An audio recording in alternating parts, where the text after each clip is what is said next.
Settle down, that's I'd Will. like to call to order this meeting of the City of Menasha Board of Public Works. Clerk Galeazzi, could you please take roll call? Alderman Kraut-Kramer. Here. Alderman Collier. Here. Alderman Keehan. Here. Alderman Zielinski. Here. Alderman Spencer. Here. Alderman Benner. Here. Alderman Nichols. Here. Alderman Taylor has been excused. Our first order of business tonight is to approve the minutes from the Board of Public Works meeting from October 17th, 2016. Is there a motion? Alderman Keehan. Thank you. I'll move to approve the minutes from the Board of Public Works meeting of 10/17/16. Second. Motion and a second. All in favor? Aye. Opposed?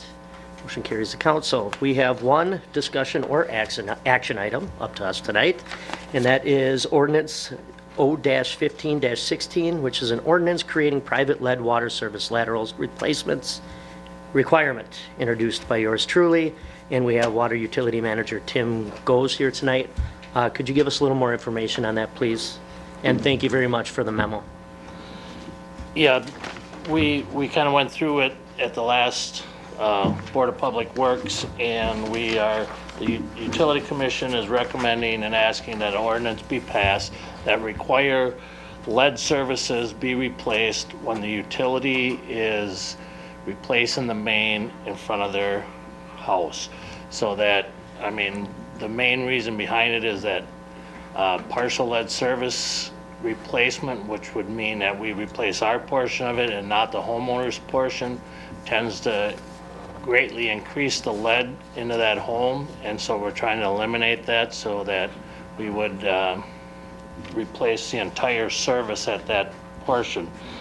We did talk at the last commission meeting about the program, and in the memo, the program that the Utility Commission has approved and is going forward is that they will pay up to 50% of the cost to replace the homeowner's portion, or reimburse them 50% for the homeowner's portion of the lead service. And if they qualify as a low income, based on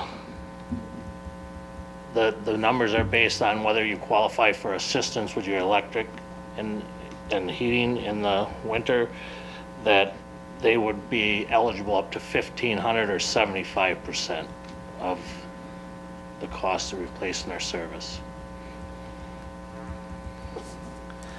Thank you very much. Are there any questions? Alderman Keehan. I will make a motion to forward to council ordinance O-15-16, an ordinance creating private lead water service lateral replacement requirement, introduced by Alderman Kraut-Kramer. Motion and a second. Any discussion? Alderman Spencer. Yeah, I just have some questions on this. How urgent is this problem? It's fairly urgent in that right now they're replacing or they're restructuring the lead and copper rules for the drinking water, and they're going to reduce the amount of the action level, and right now it's 15, and we test every 3 years. In the past 3 tests, which would go back 9 years, we have made it barely. I mean, we're right on the edge. I mean, I think last year our 90th percentile was 11 parts per billion, and then the next, if we'd had one more sample that was above, we would have not made the thing, and then there would be a bunch more. We'd have to do a lot more testing, and as well as education, and we could be required to, right now it's in the regulation that they require you to replace 7% of your lead services, but they're wavering on that because we only can replace our portion. So it's kind of the catch-22. They're not sure whether they're going to go with that, but I think in the new rules, partial lead services are going to be, I don't know if they'll be forbidden or if they'll be highly dissuaded of utilities to do those. I think that it's also important because it affects children the most, and so, you know, I think it's important for public health to address the lead issue. and protect the children in Menasha who are going to be affected by drinking the lead. Now, I mean, it is about 20% of a person's lead in their body, they figure comes from drinking water. But the most of it comes from lead paint and stuff, but this is something we could do to reduce it in the city of Menasha. How are potential buyers of these homes informed of that issue? At this point, they're not. Thank you. Just to interject a few, I did a little reading on the side here. The first thing that caught my eye is in 3 of the articles that I read, elevated lead levels in children, increased deficits in IQ, it's proven, increase in learning disabilities, proven. More numbers to that is in the 1960s. I'm not sure the units here because I forgot them coming here tonight. But there were 60 times the amount of lead in the blood, whatever units they are. It's 60 times lower. It needs to be 60 times lower now. 60 times since 1960, lower to pass whatever I think it was the EFD or federal something or other. Meaning that in the last 50 years, they've proven that lead needs to be out of our drinking water. And this is one way we can do it. I know in the 1960s, they took it out of gas and it improved lead levels in people's blood. So just looking at some of these numbers, and in each one of the articles, it stated that no lead is the ultimate goal and where we should be now, or yesterday, they kind of put it. So no lead should be our goal. And as I stated in the newspapers and on the radio, if we're going to be your place on the water, let's be your place on the water lead free. So some of these numbers were staggering. Sorry. Alderman Collier. I know there's a problem in Menasha, and my understanding is there's $300,000 worth of grant money we could use. Yes.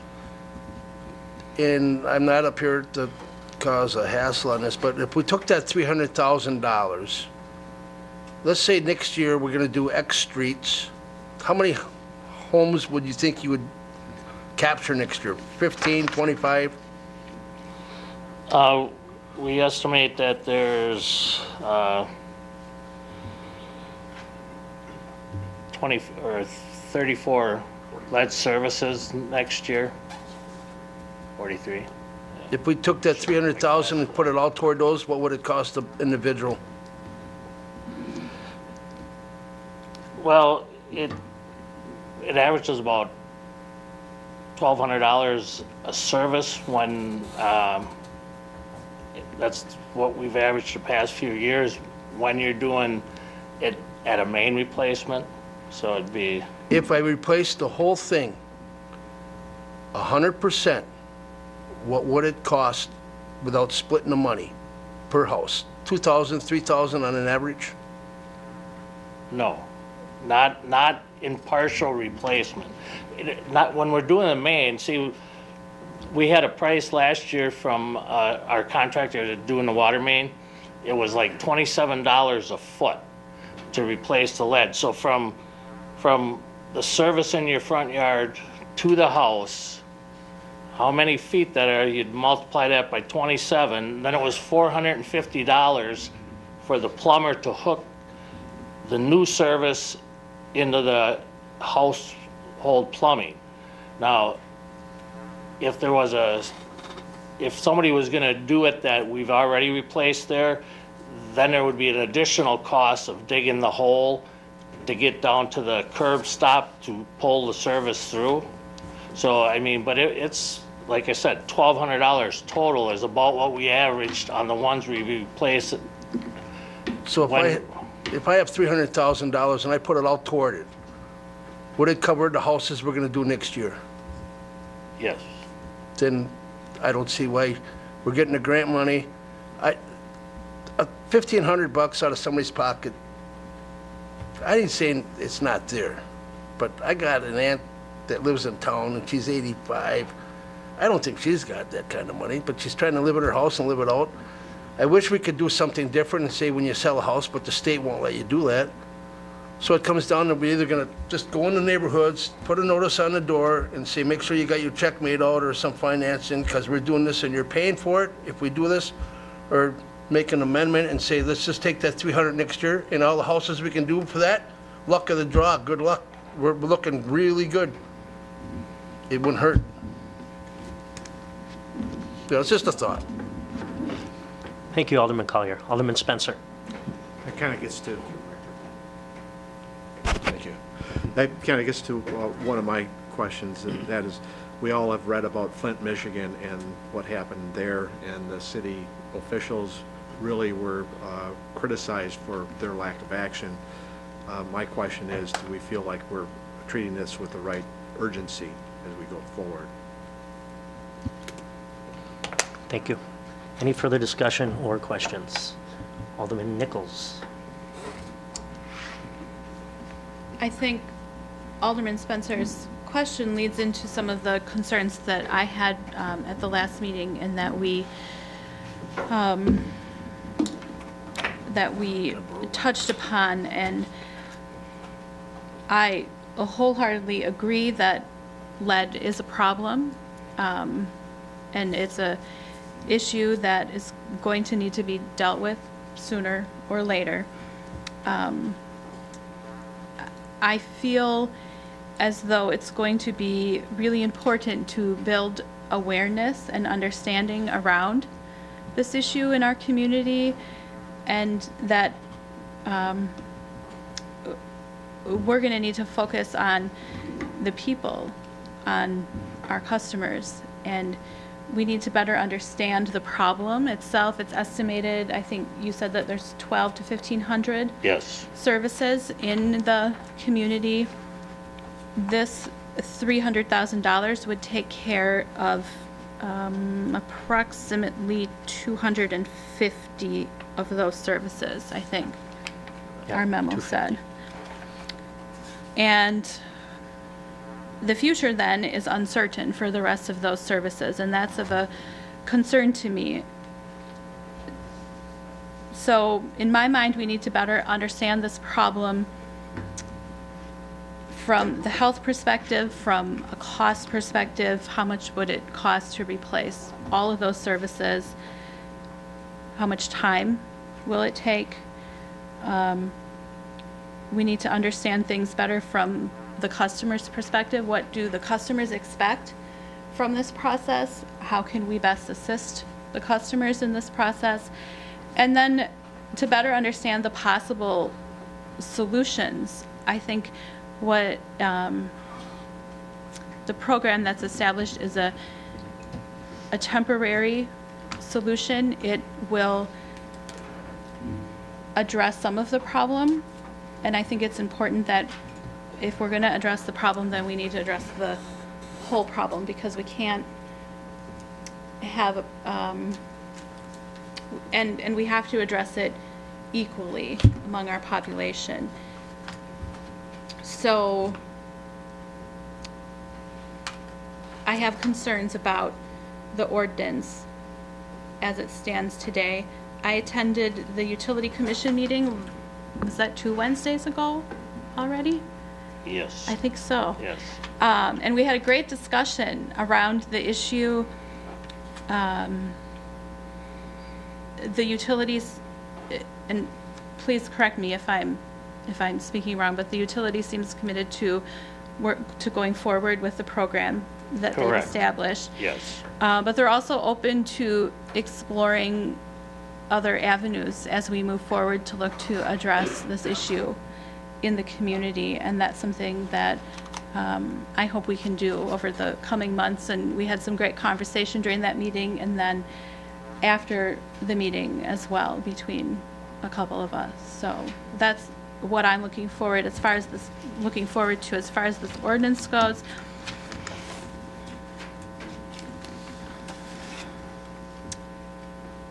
I have trouble with it because it's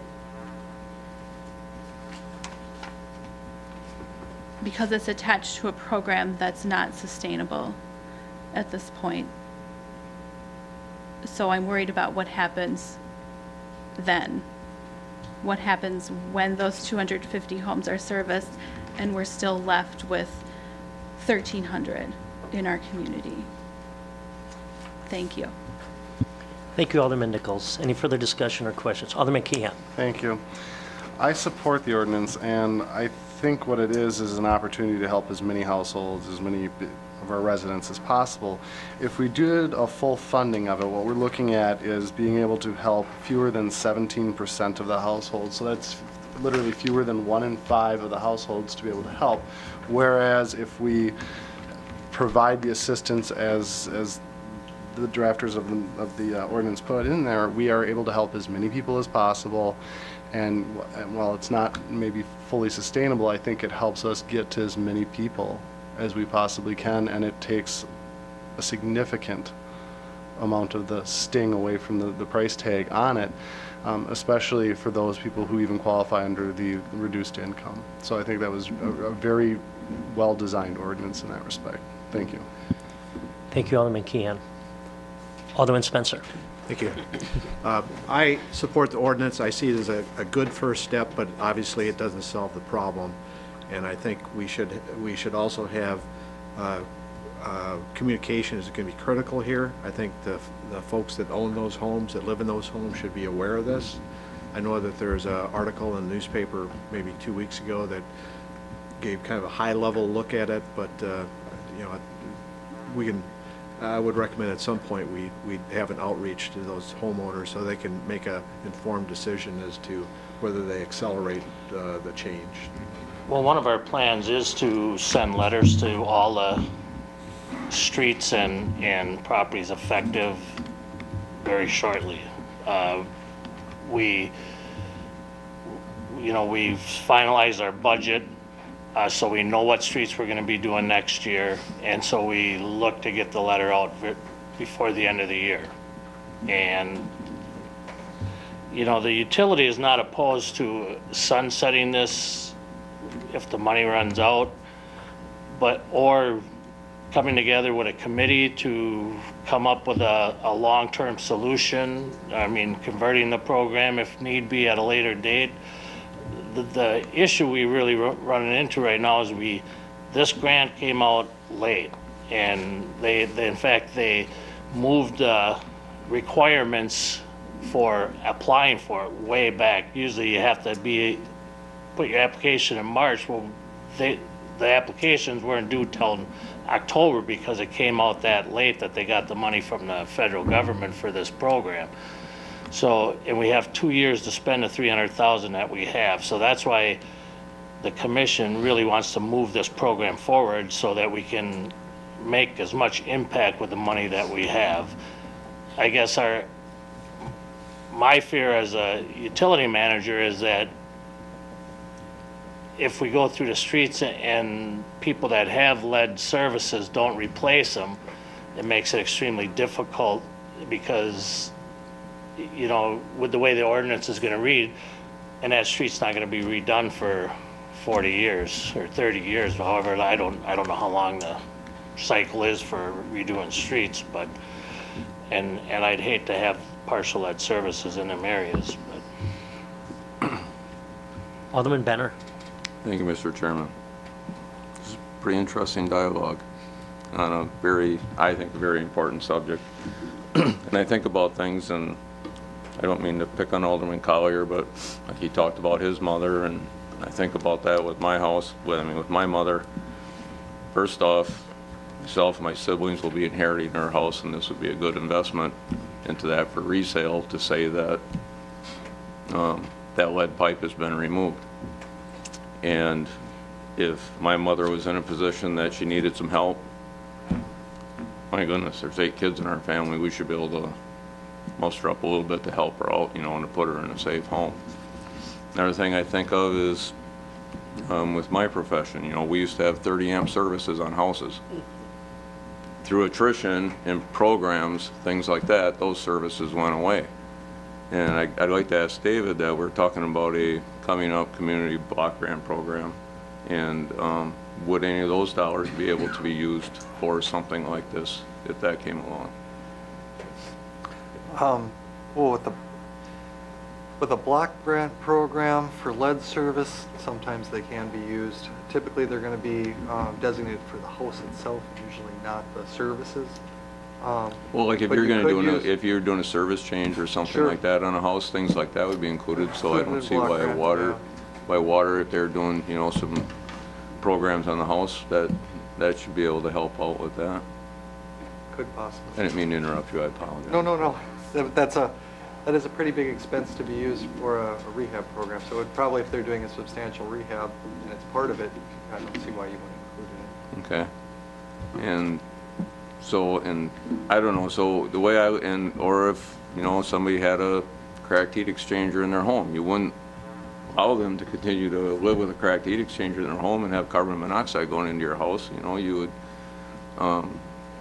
you know, you would take care of those things. And same as having lead coming in through your water. I would think that you'd want to get in front of that and have that fixed. And so I'm in favor of this, and I think it's very important, and we need to sometimes keep things in perspective.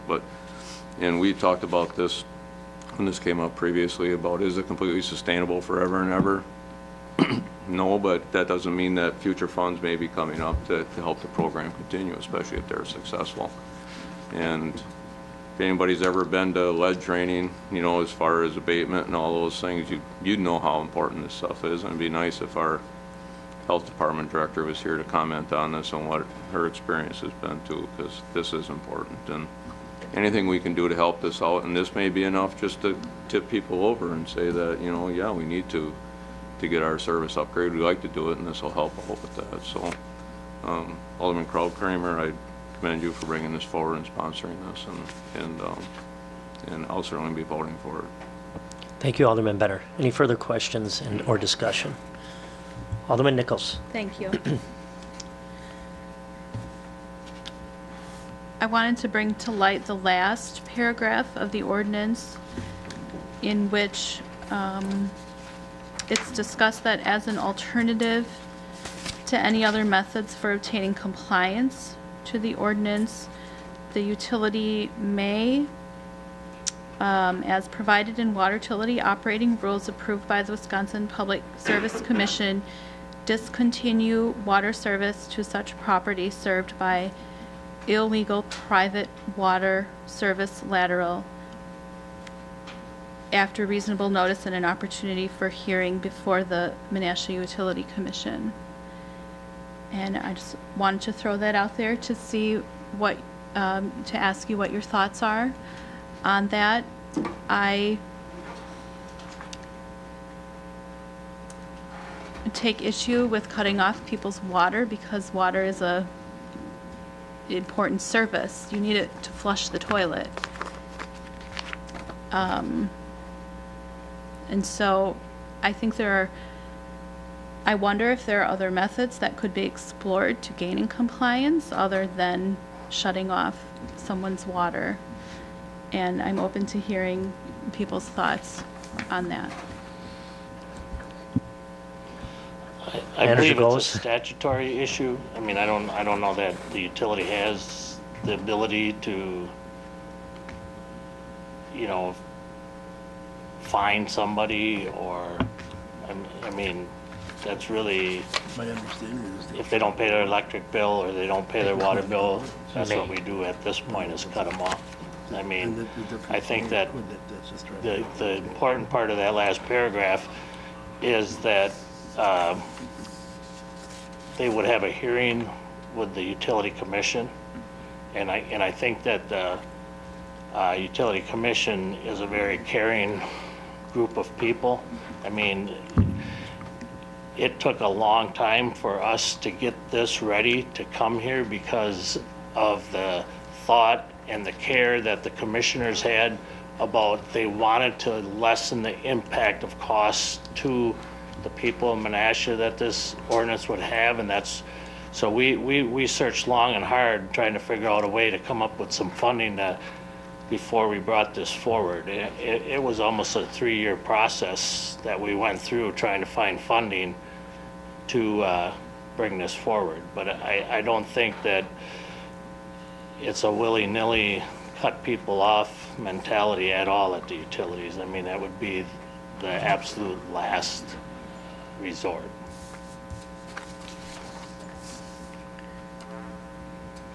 Thank you, Mr. Goes. Any further questions, comments, concerns? Alderman Collier? I would think they would, you know, I don't like the statement on the end there, but about they may or may not, Big Brother can do what they want. The urgency and the importance is valid. And my concern is, and my understanding is, we got $300,000. I asked if it would cover so much or how far it would go in 2 years maybe, I don't know. In 2 years, you don't know if there'd be more funding or not. I don't know, believe me, I don't want to know what streets you're doing and who's going to be hit first, because that district's going to get phone calls. It's always a shock to be told you're going to be paying something that you didn't know was coming. But I don't like the way it's set up. I think we should find a way to fund it a little better. Half is great, but if we could find more funding, I wish we could. Or pay for it. Use the $300,000 when it's done. Stop. If it does 27 houses, which we're going to do this year, or 35, whatever, and get in the next year and maybe find some funding, or in the following budget, put some money aside for it if it's that important. In the school district should maybe kick some money in if it's that important for their kids to be safer. And there's other ways to generate some money, but we'll be voting on this soon. Thank you. Thank you, Alderman Collier. Any further discussion? Seeing none, let's take Alderman Zelinski. When would you, is there any time you guys would come back to when funds come down, like to a percentage, like from 300,000, let's say, like goes down to $30,000 that are left for this, so we can make further decisions at that point? Like you said, a sunset kind of a deal? As often as you like, we can come back. I mean, we can send reports to, I mean, whoever you so choose, to let you know where we're at, so that we keep you all abreast of how the program's going. And, you know, the mayor is on the commission, so he would be at the commission meetings, knowing we would be reporting monthly to the commission on how that program's working, so he would be aware of it. What would you see as applicable, quarterly to the commission? Yeah, I think that before we even get to that point, we're going to know whether we got the funding for 2018, because there is funding available, but they haven't come out with the grading system yet on who's going to be eligible to receive the fundings. Now, we did apply, but they didn't do the rating system yet. So, I mean, but that'll be out early next year, who's going to be eligible to get the funding. So, you know, we will know well in advance if we got additional funding for the following years. Now, I mean, we also haven't stopped looking. We had some real good discussion with Nancy and Becky after the commission meeting about other areas that looking at doing some community education programs, trying to get the word out there of the effects of lead, and really try and get the people on board. So, you know, this is the beginning. I mean, we're not looking to end it here. I mean, we're looking to expand and continue to improve it, and improve the way we educate the public, and continue to look all avenues for funding.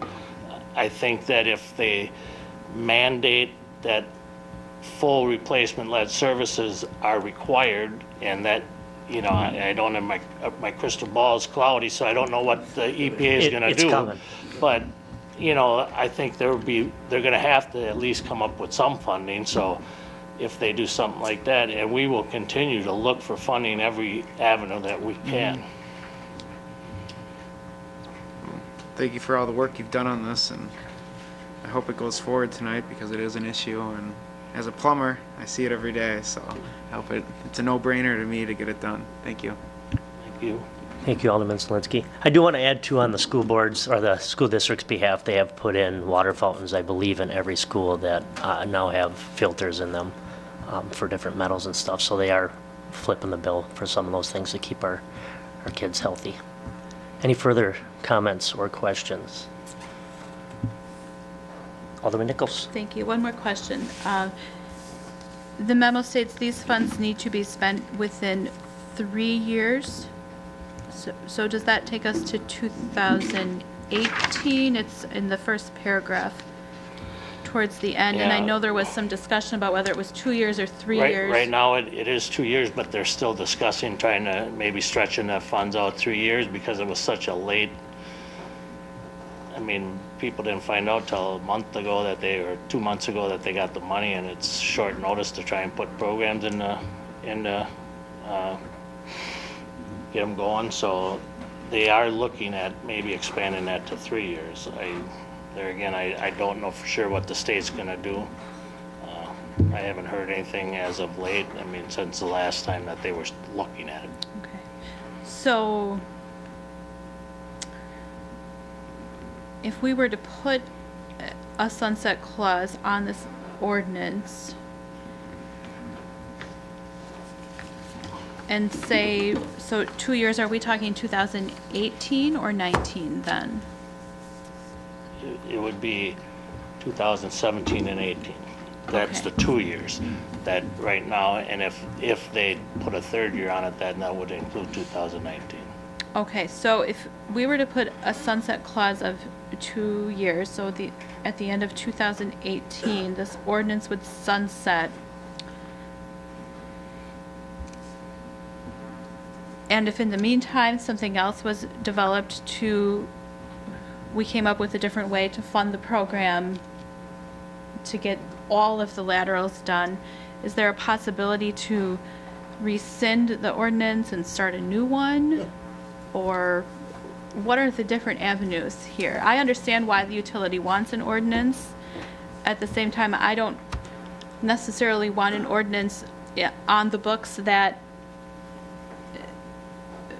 when there aren't any funds left to expend in the program, where we're still mandating folks to do it and then not having funds available to help them. So how would that process look? Mayor Merkes? So there'd be a couple ways you could do it. You could make your motion that it would sunset upon there no longer being funds available to fund the utilities program. You could pick a specific date. And if we found more funds that would extend it out beyond that date, you could either change the ordinance to delete that line within the ordinance and have it become permanent, or you could let it expire and create a new ordinance following that date. So there'd be a couple different ways that you could go about doing that. Alderman Collier. I heard some comments off the floor tonight. You make a decision, you try to go with it, and I really don't want to say we could do something and then 6 months later maybe say we should change it. If we're going to vote on something, and if we're going to put something in, we should know what we're voting on and make sure. And if it passes 6-1, 7, 8-0, whatever, it passes or whatever.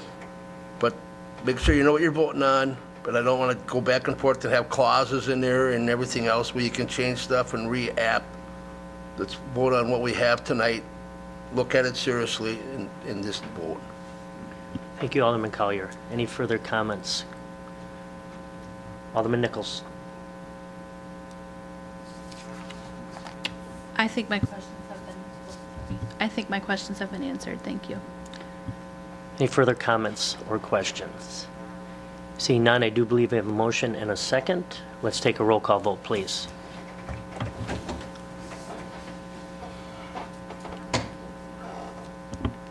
Motion carried on roll call 5-2.